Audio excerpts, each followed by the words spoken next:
back to Slam, the world's greatest podcast. We review every single DC superhero that's ever existed. I'm your co-host, Mike Allen. As always, I'm joined by Joshua Marvell, and today we are going to be doing part 2 of our Starman origins. That's right. We are not talking about David Bowie. We're not talking about Jeff Bridges. We're talking about Will Payton and Jack Knight. We're also joined by Bex Luthor. Thanks for joining us again, and thank you for dressing exactly the way you did 2 weeks ago. I haven't taken this shirt off at the amount of time between two recordings. Awesome. You can think that's gross or not. Take it or leave it. All right. And G.I. Jolie, thanks for joining us again. You're very welcome. I, on the other hand, put my other black sweater on. Ah, nice. You know what's funny? It's one problem with this podcast is that it's evidence of how limited my wardrobe is. Like, I literally have not bought a new... Yeah, that's just one of the problems. But I haven't bought a new shirt in like 3 years. It's embarrassing. But anyway, so yeah, if you're listening at home, click over to YouTube or our website, because you can also watch the video version of this podcast, because Joshua Marvell has incorporated comic book pages into this, right? That's right. So you can watch and follow along as we're talking about the specific issues. And if you missed part 1, you can find it on our YouTube channel or on our website at thecomicbooksyndicate.com. That's right. Yeah, we're going to jump right into this first one here, I think. And yeah, who's summarizing this one? Is it me? You. I think it's me. And the reason I volunteered is because I had this comic when I was a kid. And I believe I even created my own superhero who had the same color scheme, purple and yellow, but I called him Fusion, right? Because you got to change the name. But this is I'm familiar with Sonic OCs. Don't worry about it. We'll explain it to you later. Yeah, I don't know what you're talking about. But anyway, the interesting thing about this costume is it's completely asymmetrical. Like, he has one glove that's like short, one that's long, one boot that's short, one that's long. The star is not centered, right? So they were definitely taking chances. We'll say that. Well, at least with the costume. I thought you were going to say the V-neck. The V-neck? Yeah, no. The V-neck, I mean, considering Michael Thomas's V-neck, this thing's nothing. That's true. Michael Thomas was definitely a deep scoop. Yeah. Deep. It's still a leotard though. So. Okay, sorry, I'm just clicking to open my own version of this. Okay, so here we go. Again, I read this as a kid, so I have fond memories of this comic, which was quickly shattered after I reread it. Anyway, so we open up with a satellite in space. We are introduced to a room full of like sort of test subjects that are in these like tubes. They're being experimented on by these scientists, and basically they do one of those like, you know, why don't you tell us why we're here again? Don't you remember? We're doing multi-million-dollar experiments on these people trying to create an army. Oh yeah, that's right. That's why we're here. And then there's like a power surge, and the satellite gets like blown up. And they're trying to figure out what happens. And then we cut over, and we basically figure out that the zap has hit this guy, who we find out is Will Payton. He's at the top of this kind of hill. It looks like he's been like hiking somewhere, and these two people have found him. They try to help him, but they can't, so they leave. Or no, do they take him with them? It's kind of confusing. Yeah, I think they just call the police or something. Yeah, but it cuts to an hour later. Yeah, and now he's like on this like bed, and there's a cop and like a doctor. And he's not even on a bed. He's in the morgue. Mm-hmm. Oh, he's in the morgue because they think he's dead. Yeah, they think he's dead. And then he just wakes up and gets up and starts talking to them. The one guy passes out of shock. The not the doctor, but whatever he is, whatever that job title is. Mortician. Then a cop walks in, and the cop's freaking out. Yeah, the coroner. He's about to pull a gun on him, but then Will Payton kind of jumps up in the air, and he jumps through a window and smashes through. And then we think he's going to fall to his death, but then he suddenly stops himself midair and starts flying away. So now he realizes that he has flying powers. So then he flies over and hitches a ride to the top of a transport truck and rides it into town, goes into a diner. He's trying to figure out what's going on. He realizes, oh my gosh, I've lost a month of my life. So then he's walking through town, and sure enough, he comes across a bank robbery. and the guy the bank robber sees Will Payton, takes a shot at him with his gun, and the bullet bounces off his arm. But he's like, wow, you miserable, that hurt. So then he kind of like energizes, and he ends up flipping the car over and then going over and overpowering the bad guys. And then right at that moment, the cops come. They get arrested. They're trying to ask the guy questions, Will Payton, but he doesn't want to help them. He doesn't really know anything, so he just flies away. And then he ends up flying to his mother's house where his sister is. And then he basically tells her right away that he's got these superpowers, and he's like, wow, she's like, that's great, whatever. So then, sorry, they weren't at home yet. So then they go home to his house. He shaves his beard off because, again, he's lost a month. And he realizes that this is kind of creepy. His face is malleable so that if he puts his fingers on his skin, it stays in the position that it was. And then he's all freaking out, but then he's able to put it back to normal. His mother comes home. By the way, I can't tell how old he is. I don't know if he's 15, if he's 36. I have no idea. So his mother comes home, and his mother's accusing him of being a mooch and only coming home when he wants something and blah, blah, blah. So then he goes outside with his sister, and he's trying to get a hold of, I don't remember who. Some job prospects. Okay, yeah, that's right, job prospect. And then his sister has designed a costume, and he's like, what the hell's this? And she's like, well, you're a superhero. You got to have a costume, right? And he's getting annoyed with her, so he hangs up the phone. He goes back inside. He gets out of the shower. We get a nice ass shot, right? Butt counter Return of the baby. butt tally. And then he's holding up the costume, and we see the design. He looks on the TV. He sees that there's something happening. Looks like there's a construction crane that's flipped over. So then he's like, oh, what should I do? What should I do? So then he decides to fly to where the action is to help out.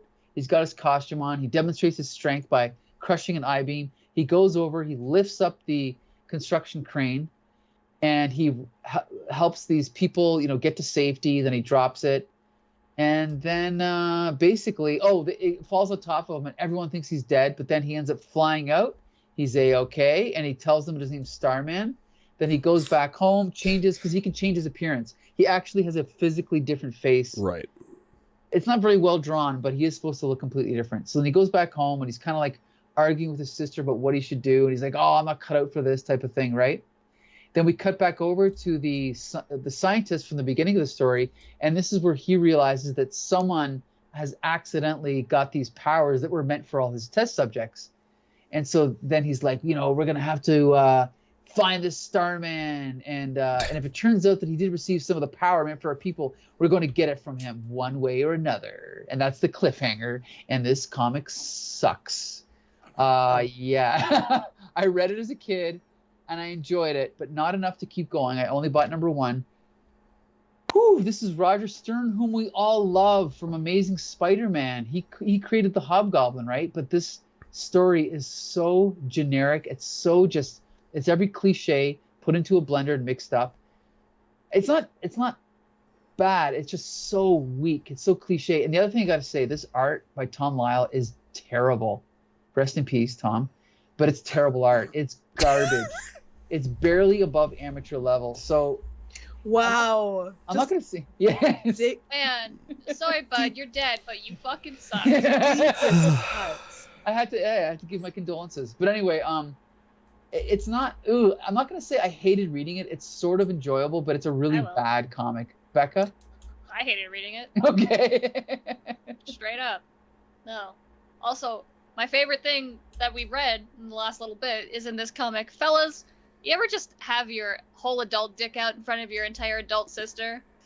That was weird. Why? Yeah. What the hell? That was Yep. not great. Everything. This is weird. I hate this Adult man. dick. Like, Will sucks. Your entire. Yeah. Well, he's just naked in front of his sister. I know. Well, she does barge in on him in the shower, to be fair. I feel like that's a good place to be naked. Both of them. Yeah. But he does walk back into her room with just a skimpy little towel on, so. Like, I have a brother. No, thank you. I couldn't. As soon as that page happened, the rest of the comic didn't matter at all to me. Because I was like, I don't want to continue. Revolting. The rest of it's boring. So, at least there was something interesting. At least we got one butt. What'd you think of the art?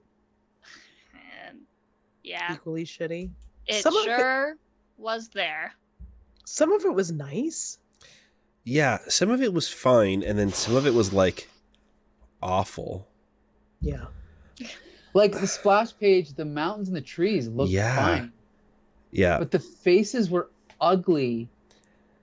Maybe the storytelling was okay, but like if you look at like the page 5 when he's in the morgue, like the perspective is all wacky and like This is somebody who learned how to draw what it is that they're drawing by looking at it. They don't know what anatomy is. Right. Clearly.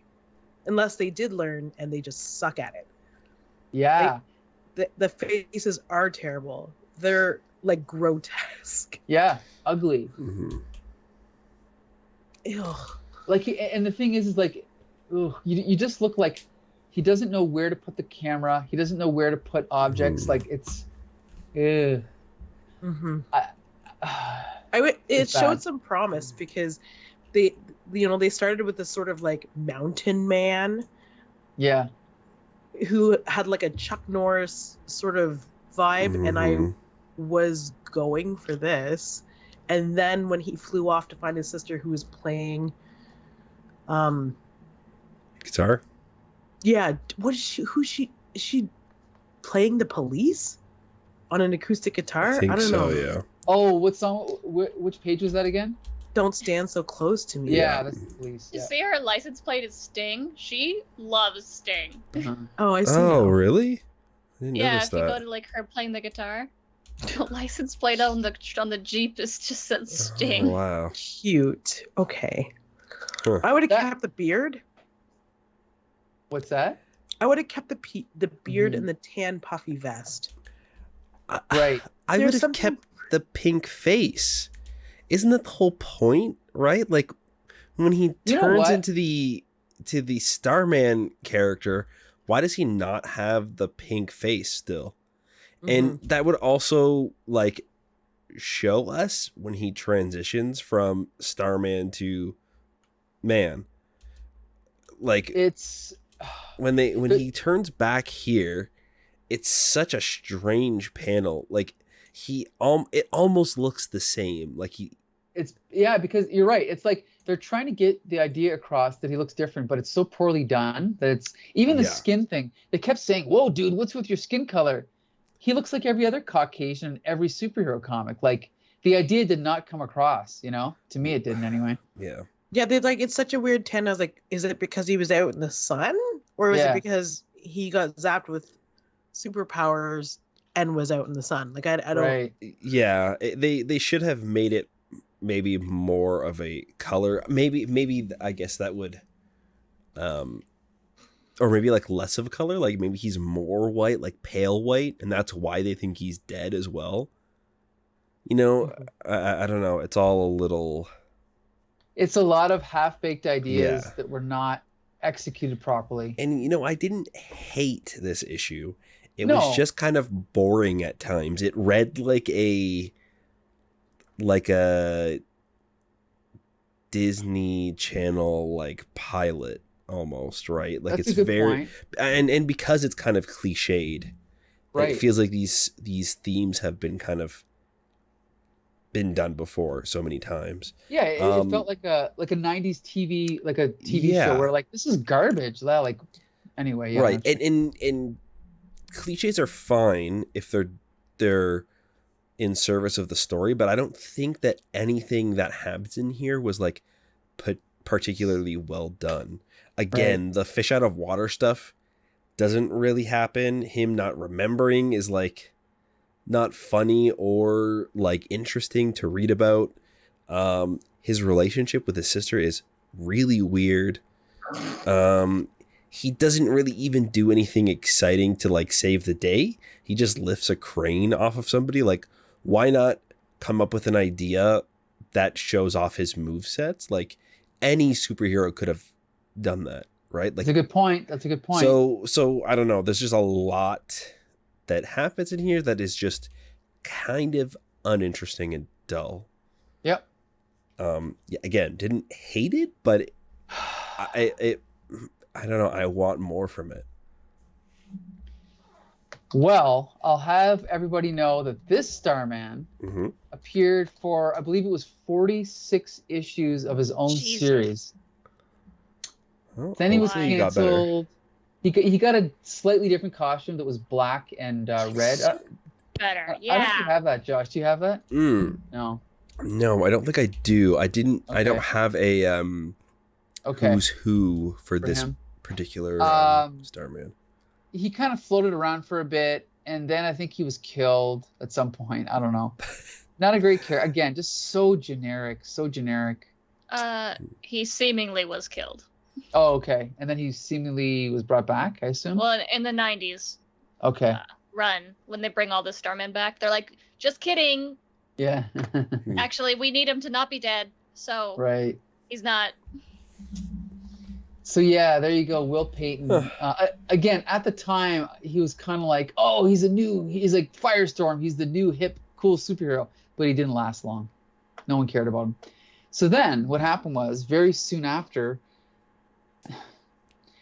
okay, so DC, as we know, merged Earth 1 and 2 and all the Earths into one Earth. So then they decided to bring back or have a legacy version of Ted Knight, right? So what they did was the end of Zero Hour, they introduced the Jack Knight? Yeah. Who becomes Starman. But then in this story, which is the first appearance of this Starman. Oh, we should also point out the reason it's number 0 is because after Zero Hour, they had like I don't know how many, like every DC comic had a 0 issue in the same month, and I collected them all. And this was the only one, I believe, that introduced a new character. So it's kind of cool, and it's the only one that anyone gave a shit about. This is the only really good character that came out of this. So I believe, is it Becca? You're going to talk about this one, or is it Josh? Yeah, I Becca, am. okay. I'm excited about this. Woo! All right. Because I know about this one. Cool. A little bit, at least. I am somewhat familiar with Jack Knight, Starman. So just be prepared. It's a lot of 90s edge. Yeah. We start off the comic. We are with the newest Starman, which is David Knight. Right, David Knight. Who is Ted Knight's son, who has taken up the mantle from his father and then immediately gets shot. Page 4, dies right away. Love that for him. And then we go a little bit back in time to see the original Starman, Ted Knight, talking to both his sons, Jack and David. And Jack is making fun of David for wanting to take up the mantle after his father's retired. Because, look at it. Thin head. Who would want that? Yeah, it is a look and a half. And then so Jack says something mean, and his dad freaks out and is like, "How dare you besmirch the name that is Starman? Dude, relax." And so then Jack leaves. He's like, I'm out, whatever, boring. And we follow Jack for a little bit on his day, and he picks up his laundry, and he's got a bunch of friends, and it turns out he works at an antique store, which is pretty cool. And he doesn't want anything to do with the dad's superhero business. Like, he doesn't care about Opal City. He doesn't care. His brother's gonna be Starman. It's fine. Gets a phone call. Hey, your brother's dead. You know how you were just talking to him like 2 hours ago? Definitely got shot. Someone killed him. Because if we remember, this Starman, Ted, Jack, and David all don't have powers. They just have the cosmic rod. Or is it the cosmic at this point? I think it's cosmic at this point, yeah. Yeah. So they all just have the cosmic rod. Like, they don't have superpowers. They don't have superhuman abilities or whatever. So he just gets shot and dies. Then Ted, the original Starman, is leaving his house to go to see the body of his son, and his house explodes. Just explodes. Just the whole thing. And there's some sneaky people. But he's not dead. He's just in the hospital. So Jack is at work still. because his dad told him to just sit tight. And this guy comes, and it's very obvious that this guy is going to kill him. And then he pulls out a lot of guns, and starts shooting up the place. And Jack is like, "No, my antiques." Not all my Jack creepy clown doll collections. No. He really cares about it, and it's cute. So he like stumbles into the back room where his dad told him there is a second cosmic rod, picks it up, and manages to yeet himself out the window with it. But the guy who was trying to kill him thinks he's dead. So Jack gets out of the antique shop that explodes, cosmic rod in hand, and it turns out that there is a group of people trying to kill the Starmen and their whole legacy. This guy, I don't know. Do you find out who this is in this issue? Not this issue, I don't think. Okay. No. Well, his name is the Mist, and these are his children. Spoiler. But the girl is like, no, the original Starman's not dead.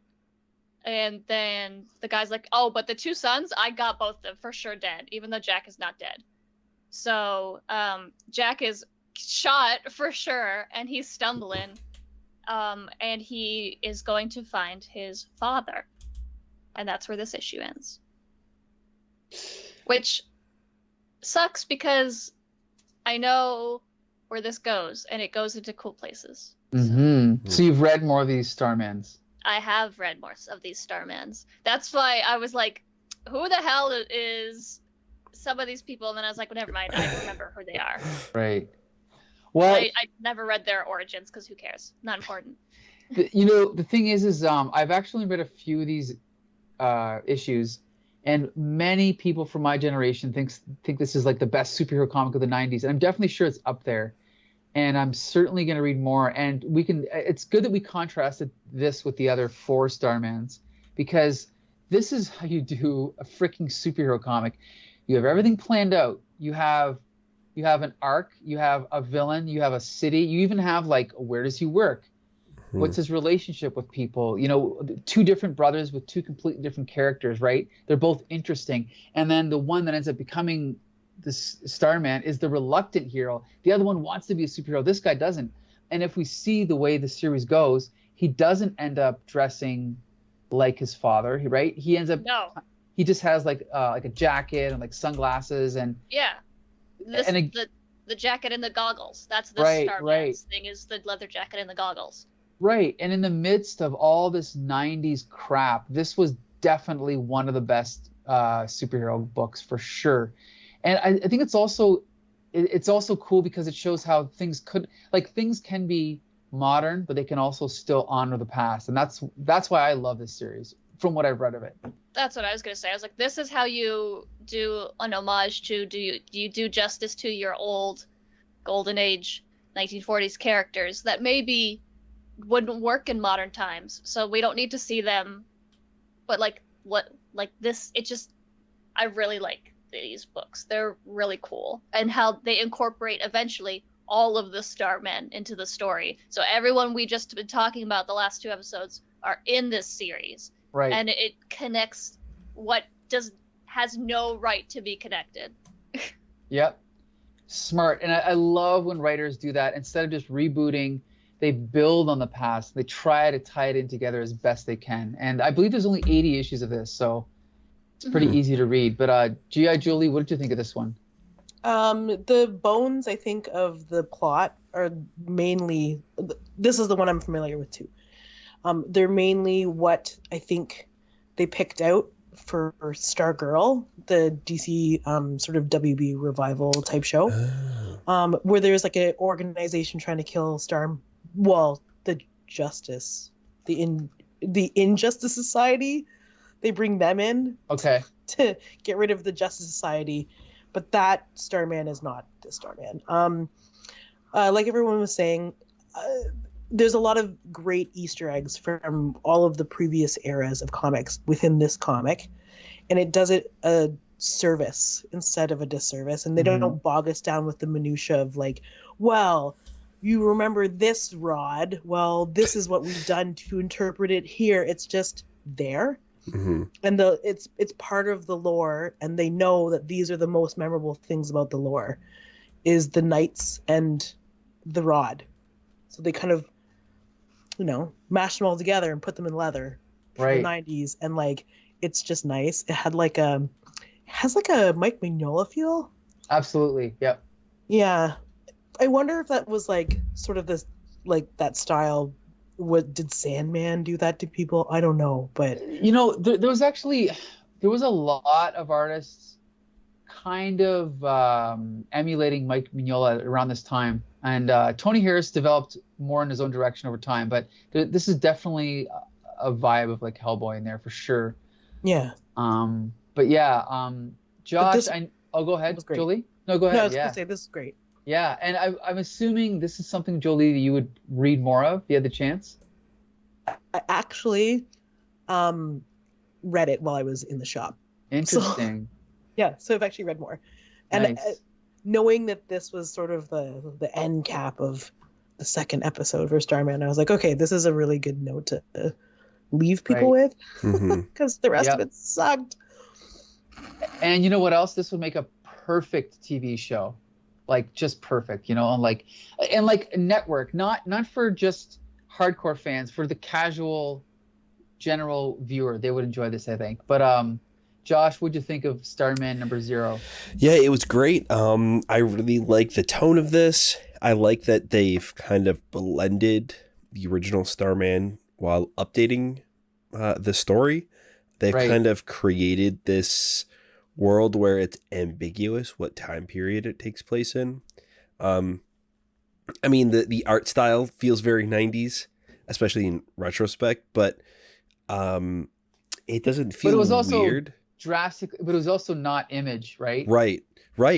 But it doesn't feel weird seeing the original Starman costume in this comic. It feels okay. And then when they update it, it just kind of feels natural, the way that they've set up this character not wanting to take on the superhero mantle. So that way they can update this character and the costume without making it like, we're not the old guy, really pushing it in your face. It feels very natural, the progression here. And I'm definitely interested in reading more of this. This is great. Well, and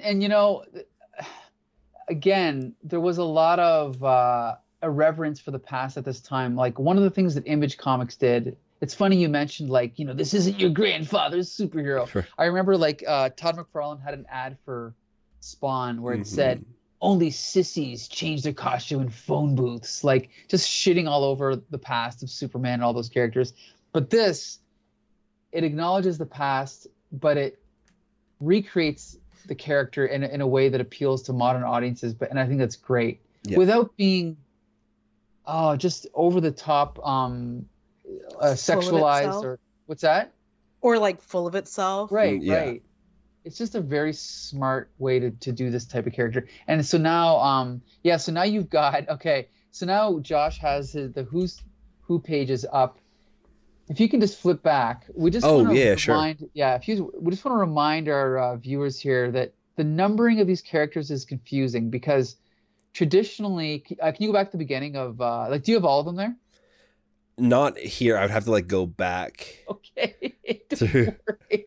So basically, but I do have the timeline.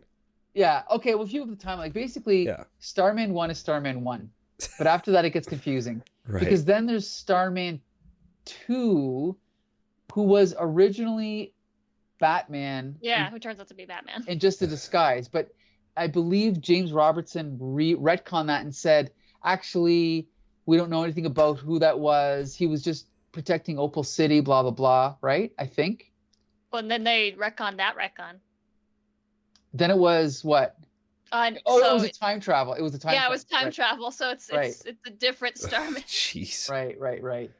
And then there was another Starman villain. I don't know if they mentioned that one in here. Fights Batwoman. Yes. Yeah, I think so. Yep. Then there's then Michael Thomas is Starman 3 officially. Also the first openly gay superhero we should mention. Oh. Yeah, in the 90s round. Yes, right. They reveal that. And then we have Prince Gavin, who is Starman. Which number is he now? Gavin is 4. He's 4. And then Will Payton is 5. Yeah. And then so Jack Knight is 7 now. Because we should mention in between was the son. So he is technically David is 6 and Jack Knight is 7. So it gets a little confusing. Then technically less than 6 hours. There's also a Starman 8, which is actually Star Boy from Legion of Superheroes, right? Yeah, because he's from the future, though. Yeah. Yeah, he's from the year 3000. And right. I think... Yeah. And then there's also Star Girl. This is what confuses me. Is Star Girl is actually more tied to the Star Spangled Kid? Sorry, she's the successor of Star Spangled Kid, but she's more tied to Starman, right? So at the end of this 90s run, Jack gives the cosmic rod to Courtney, to Stargirl. So it's the same cosmic rod. Gotcha. But yeah, so Courtney is her stepdad, is the Star Spangled Kid. Right. Sure. Yeah. You'll find all about him on a future episode of Slam. Anyway. Yeah, so they're all vaguely connected somehow. Right. Yeah, I think that Starman, Sylvester Pemberton, and the Star Spangled Kid fought together. And then this is how they wrote it in the WB show. Okay. Yeah. And then Starman died in a fight. And then but he left all of his tools and of the trade with the Star Spangled Kid. And that's how Courtney stumbled. Because her mom marries the Star Spangled Kid and they move in together and all of his stuff is in the attic. So here's my question. Compared to other superhero shows that we've seen, how good is Stargirl? 10 out of 10. Really? Oh. No. Okay. Oh, okay. It's good. It's fun. Okay. If I was a teenager growing up in the 2020s, this would be like, okay, this is good. Right. But it would also feel like, without all of this knowledge, it would also feel like, oh, they're just making Starman a girl, but they're not. She actually existed. Whew. Jack in the comics, he's like, I hate this. Like, Jack never learns to become, like, he doesn't, like, ever, at the end, he's like, oh, now I know what it means to be a hero. He's like, I hate this. Where's my antique store? And then he gives Courtney the staff or the rod, and he's like, you do it. And then Stargirl becomes one of the, like, highest ranking, most revered people in the Justice Society. Yeah. Well, so anyway, I'm definitely looking forward to reading this. However, I will also say that if you like this type of thing, you should also read Alan Moore's Supreme, which is kind of like a Silver Age revival series. Alan Moore also did Youngblood, only 3 issues of Youngblood, but they're great. And then there's also Astral City, which is usually the one people talk about when they talk about like legacy superheroes and throwbacks and stuff like that. So yeah, I'm definitely looking forward to this, and I appreciate that James Robertson tied all of the lore together. Unfortunately, the first 4 versions of Starman were not great, right? At least not their origins. No. I mean, they're good ideas, definitely good ideas, but the execution was not great. Which makes the 90s run I think, easier to then piece together everything, because, like, yeah, they weren't great, so you could kind of do what you want with them. Like, whenever people take legacy characters and change their origins or do stuff with them, people get mad, right? Like, especially when they turn out to have been gay the whole time. Like, Iceman wasn't gay, Alan Scott wasn't gay, but nobody cared when you were like, the Starman was gay the whole time. Nobody was like, how could you do that to the continuity? Nobody said that. Right.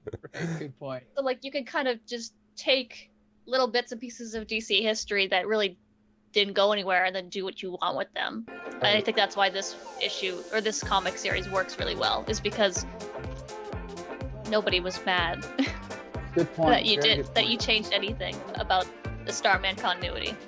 Yeah, if you're gonna reboot a character, you reboot a character that no one really cares about, right? You don't, it's kind of like a movie. If you're gonna remake a movie, you remake Highlander. You don't remake Vertigo, right? Which they're remaking Vertigo now. But anyway. Yeah, quit remaking movies that were already good. Remake bad movies. Right, that had good ideas, that had good concepts. Exactly. Good point. It's like, I don't want to see Batman again. I want to see... Okay. I'm tired of Batman. I want to see Starman. Make a Starman movie. Sure. Yeah, I guess, I don't know. Does anyone else have anything to say about Starman? Or is that it? Well, guess what? We're going to be talking about all the other heroes that we mentioned, like the Star-Spangled Kid, Stargirl. They're all going to be coming up in future episodes of Slam, because we are going to talk about every single, Golden Age DC superhero that ever was created and ever legacied. So be sure to check out future episodes. And guess what? Starting next week, starting next week, we're going to get even crazier, because next week we're going to be talking about Dr. Midnight. Everyone remembers him, right? Dr. Midnight, yeah. So be sure to join us for that episode. We want to thank G.I. Jolie and Bex Luthor for joining us again. And hopefully you can join us again. Yeah, keep the same clothes on, don't forget. Oh, don't say that. I will wear black for Dr. Midnight, yes. Oh, yeah. You know what? I have this shirt in black also. So. Nice. Perfect. There you go. All right, looking forward to it. And Josh, you can take it from here. Yeah, thank you guys so much for listening to the podcast or watching it. You can find all of our stuff over on our website at thecomicbooksyndicate.com. You can also find all of our stuff on our YouTube channel. We are switching over to video format, so if you'd like to see visual stuff of the stuff that we're talking about, or movies once the strikes are over, we're going to continue that. So make sure you go check us out there. Leave us a review, leave us a comment. Let us know what you guys think about the stuff we're talking about. Let's keep that comics conversation going. That's right. So until the next time, see you later. All right.